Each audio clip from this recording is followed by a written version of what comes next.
Quelles sont les 7 étapes pour améliorer ses finances personnelles? C'est ce que nous allons voir dans cette série de vidéos. Salut, moi c'est Yobo Florentin. Je suis entrepreneur dans plusieurs domaines d'activité et je partage avec vous l'éducation financière.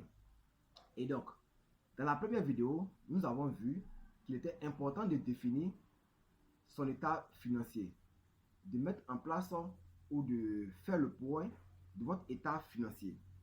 Et dans cette deuxième vidéo, qui est la deuxième étape de cette série de vidéos, nous allons voir ensemble pourquoi vous devez définir vos objectifs. Et donc, pour définir les objectifs, vous devez savoir que on a 3 temps. Où notre objectif est défini sur 3 types, sur 3 échelons. Donc, on a d'abord les objectifs à court terme. Donc, vous pouvez définir un objectif financier sur du court terme. Donc, il sera compris entre la date d'aujourd'hui et jusqu'à sur 3 ans. Dans ce cas-là, on parle d'objectifs à court terme. Pour les objectifs de moyen terme, ça sera échelonné entre 3 ans et jusqu'à 8 ans. On peut également définir notre objectif sur de long terme, c'est-à-dire de 8 ans jusqu'à 30 ans, on parle d'objectifs sur de long terme ou de très long terme. Une fois qu'on a défini la durée sur laquelle on va épargner, on va maintenant se poser la question, combien nous sommes prêts à épargner pour chaque durée? Donc, je suppose que vous voulez épargner sur, vous avez un objectif financier à atteindre sur 1 an. Donc, 1 an, ça fait 12 mois.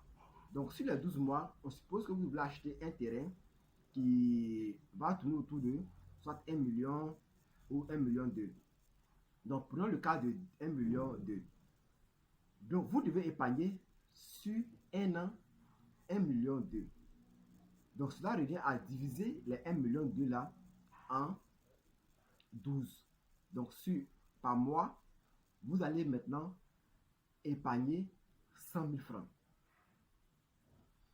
La deuxième question à se poser, c'est que est-ce que vous avez une épargne de précaution? L'épargne de précaution, c'est ce qu'on appelle communément l'épargne d'urgence ou bien un fonds d'urgence. Donc, vous devez mettre en place aussi un fonds d'urgence pour pouvoir gérer les urgences-là. Est-ce que vous avez fait un budget mensuel en fonction aussi des objectifs? On a le montant à épargner qu'il faut bien définir, le montant à épargner qui est soit le montant par précaution ou le montant aussi pour les investir. On aura aussi un budget qu'il faut faire pour les dépenses courantes, c'est-à-dire le loyer, l'électricité, la nourriture. Vous avez également les dépenses exceptionnelles qui sont les imprévisibles. On peut avoir le cas d'un décès, un mariage, un décès, un cas de maladie qui sont un peu là aussi des dépenses exceptionnelles en fait. Vous devez, une fois que vous avez défini, fait votre budget, vous allez voir, pour pouvoir atteindre votre objectif financier qui est d'épargner 1 million de francs CFA sur cette année-là, vous allez voir sur quel levier il faut jouer. Est-ce qu'il faut réduire certaines dépenses ou augmenter par contre certaines dépenses?